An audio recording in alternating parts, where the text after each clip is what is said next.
Hi అండి, welcome back to my channel Telugu teacher వంటలు. మళ్ళీ వచ్చానండి. ఈరోజు కొత్త రకంగా కాకరకాయ కారం చేసుకుందాం. ఎంత తినని వాళ్ళైనా కూడా చక్కగా లొట్టలేసుకుంటూ తింటారు. దీని యొక్క ప్రాసెస్ చూద్దామండి. కాకరకాయలు 1 అరకిలో తీసుకున్నాము. దాన్ని చక్కగా కడిగి ఒక గిన్నెలో ఆ కాకరకాయలు మునిగే వరకు నీళ్లు పోసుకోండి. తర్వాత కొంచెం సాల్టు, కొంచెం 2 ఇంచులంత చింతపండు వేయండి ఆ వాటర్లోనే. కొంచెం బెల్లం, కొంచెం సాల్ట్, దొడ్డు సాల్ట్ అంటే సాల్ట్ అంటారు కదా అది, కొంచెం పెరుగు కొంచెం పుల్లగా ఉంటేనే బాగుంటుందండి. ఖచ్చితంగా ఇవి వేయాల్సిందే. అవి వేస్తేనే ఆ కాకరకాయ కూరకు రుచి అనేది వస్తుంది. అవి వేసి ఒక 20 మినిట్స్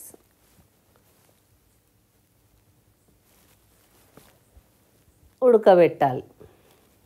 అయితే మనం ఫస్ట్ ఏం చేయాలండి, ఆ కాకరకాయలు ఉడకబెట్టేటప్పుడు ఫస్ట్ ఒక చాకు తీసుకొని దాన్ని మధ్యలో ఇట్లా కాటు పెట్టాలి. మనము మిరపకాయలకు మిర్చి బజ్జీ చేసినప్పుడు ఎలా కాటు పెడతామో కాకరకాయకు కాటు పెట్టాలి. అది పెట్టి ఉడకబెట్టాలి. అది 20 మినిట్స్ ఉడుకుతుంది. చక్కగా తెరులుతూ ఉన్న తర్వాత స్టవ్ ఆఫ్ చేసి ఒక జల్లి గిన్నెలో అవన్నీ తీసుకోండి. కాకరకాయలు చల్లగా అయిన తర్వాత కాకరకాయని ఆ లోపల ఉన్నదంతా కూడా తీసేయాలి చేతితోని. చల్లగా అయిన తర్వాత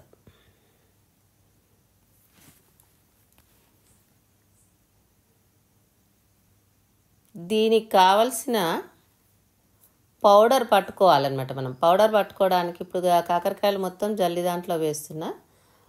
ఆ జల్లి దాంట్లో వేసిన తర్వాత అది చల్లగా అవుతూ ఉంటాయి. ఈలోపు మనం పౌడర్ చేసుకుందాం. గుప్పెడు పుట్నాలు అంటే మనకు మరి స్పూను 2 స్పూన్లు అంటే కొంతమంది కరెక్ట్గా తెలియదు కాబట్టి ఖచ్చితంగా గుప్పెడు పుట్నాలు, ఒక గుప్పెడు కొబ్బరి పొడి. మనం ఎండు కొబ్బరి పొడి చేసుకున్నా పర్వాలేదు, షాప్లోదైనా పర్వాలేదు. కాకపోతే ఎండు కొబ్బరి ఖచ్చితంగా పౌడర్ వేయండి. చిన్న జార్లో వేసుకొని కొంచెం ఒక స్పూన్ అంత జీలకర్ర, ధనియాలు వేయకూడదు, జీలకర్ర మాత్రమే వేయండి. దాంట్లోనే మళ్ళీ కొంచెం పసుపు, ఒక 6 స్పూన్ల కారం వేయాలి.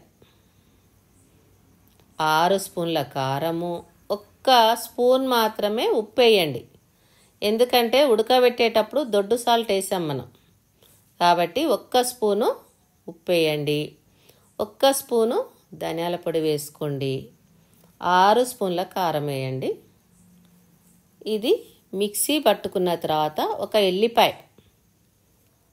ఎల్లిపాయని పాయలుగా చేసుకొని పొట్టుతోనే ఈ పౌడర్ అయిన తర్వాత మనము దాంట్లో వేసేసి ఒక్కసారి ఇట్లా జస్ట్ అట్లా తిప్పేస్తే ఆ పౌడర్ రెడీ అవుతుంది. వెల్లిపాయలు వేసేస్తే నెక్స్ట్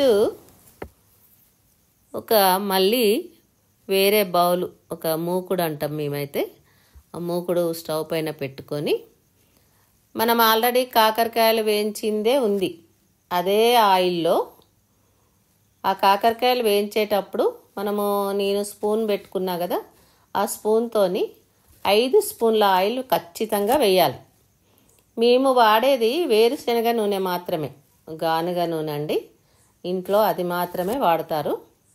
అది వేసాం మేము. మీ ఇష్టం అండి, మీరు ఎవరికి రుచిని బట్టి దాన్ని వేసుకోండి. తర్వాత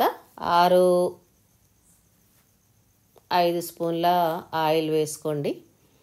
తర్వాత ఒక పోపు గింజలు, ఆవాలు కొన్ని స్పూను, కొంచెం మినపప్పు 1 స్పూను, 1 స్పూను శనగపప్పు, ఆవాలు వేయండి. జీలకర్ర వేయక్కర్లేదు మళ్ళీ పోపులో, ఎందుకంటే ఆల్రెడీ మనం వేసాం. ఒక 6 ఎండుమిర్చి వేయండి, తుంపి ఆఫ్. ఒక పెద్ద ఆనియన్, దాన్ని కట్ చేసి పెద్ద ఆనియన్ వేయాలి. ఆనియన్ ముక్కలు చేసి వేసి ఒకదాని తర్వాత ఒకటి వేసేసుకొని పోపు వేసుకుందాం. ఆ పోపులో ఒక 4-5 మెంతు గింజలు వేయాలండి. ఎప్పుడైనా కాకరకాయ కూర చేసినప్పుడు ఖచ్చితంగా మెంతు పొడి అనేది వేస్తారు, కాకపోతే నేను మెంతు పొడి వేయలేదు. ఆ మెంతులు 4-5 గింజలు మెంతులు వేయాలి పోపులో. తర్వాత కరివేపాకు, అది మన ఇష్టం.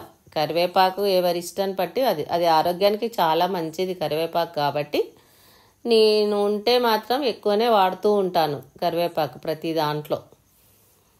ఈ కాకరకాయలని చక్కగా వేయించుకున్న తర్వాత పోపు వేసేసి మళ్ళీ ఆనియన్ అవన్నీ రెడ్గా వేగిన తర్వాత ఈ వేయించుకొని పక్కకు పెట్టిన కాకరకాయలను మళ్ళీ దాంట్లో వేయాలి. దాంట్లో వేసేసి కొంచెం ఒక 10 మినిట్స్ వేయించితే సరిపోతుంది. 10 మినిట్స్ వేయించండి. 10 మినిట్స్ వేయించి ఈ మనం ఏదైతే పౌడర్ చేసుకున్నామో ఆ పౌడర్ మొత్తం చల్లండి. అదే ఆయిల్లో చల్లితే చక్కగా తయారవుతుంది. మళ్ళీ ఒక 5 మినిట్స్ కొంచెం వేయించుకోండి, మీకు తెలిసిపోతుంది. ఇంకా ఆయిల్ ఏమీ కనిపించదు మీకు, చక్కగా ఉంటుందండి. అసలు మీ ఇంట్లో ఇప్పటి వరకు తినని వాళ్ళు కాకరకాయ అంటే, మామూలుగా నా మనసుకు చెప్తున్నాను, ఎందుకంటే ఫస్ట్ నా మనసుకు నాకు నచ్చాలి కదా, ఆ నచ్చిన తర్వాతనే నేను చెప్తున్నా. అసలు ఎవ్వరు కూడా బాగాలేదు అనరు. మీరు మీ ఇంట్లో తినని వాళ్ళకు కూడా ఇది కొంచెం టేస్ట్ చూపెట్టండి. అసలు బాగుంది బాగాలేదు అనేది కొంచెం నాకు కామెంట్ రూపంలో పెట్టండి ప్లీజ్. మీకేమైనా డౌట్స్ ఉన్నా కూడా కామెంట్లో పెడితే నేను వాటిని సరి చేసుకొని మీకు రిప్లై ఇస్తాను. ఈ కాకరకాయ కారం మనం ఎలా తినాలి అంటే, మా ఇంట్లో మా పిల్లలు మాత్రం చక్కగా వేడన్నము, ముద్దపప్పు కూడా చేస్తానండి నేను.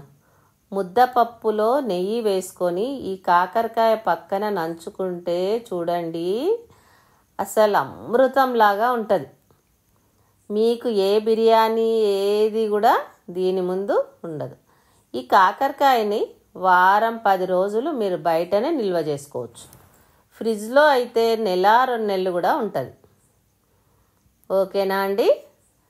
ఈ మళ్ళీ మీరు చూసుకుంటూ ఖచ్చితంగా చేయాలి ఈ కొలతలతో మీరు ఖచ్చితంగా చేసి నిజమా కాదా, నేను చెప్పేది కరెక్టా, కాకరకాయ తినేస్తారు. అంత బాగుంటుందండి.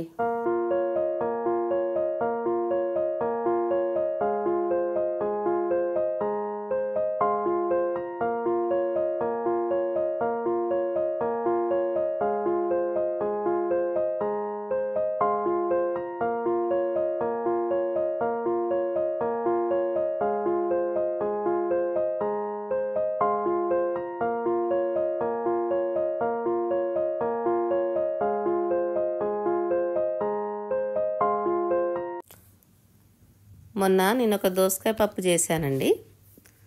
దాంట్లో ఒక కటోర గిన్నె పెట్టాను. అది ఎందుకు పెట్టారు అని కామెంట్ రూపంలో చాలామంది నన్ను అడిగారు. దానికి నేను మళ్ళీ రిప్లై ఇస్తున్నాను మీకు.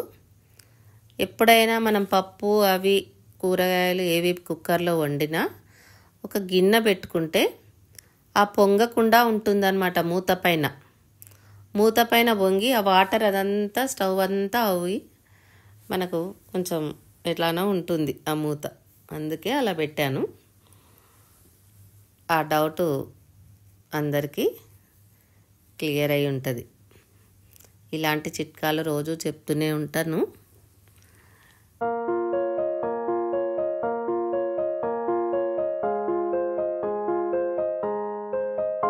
ప్లీజ్ అండి లైక్ చేయండి, షేర్ చేయండి మీ ఫ్రెండ్స్ అందరికీ, సబ్స్క్రైబ్ చేసుకోండి.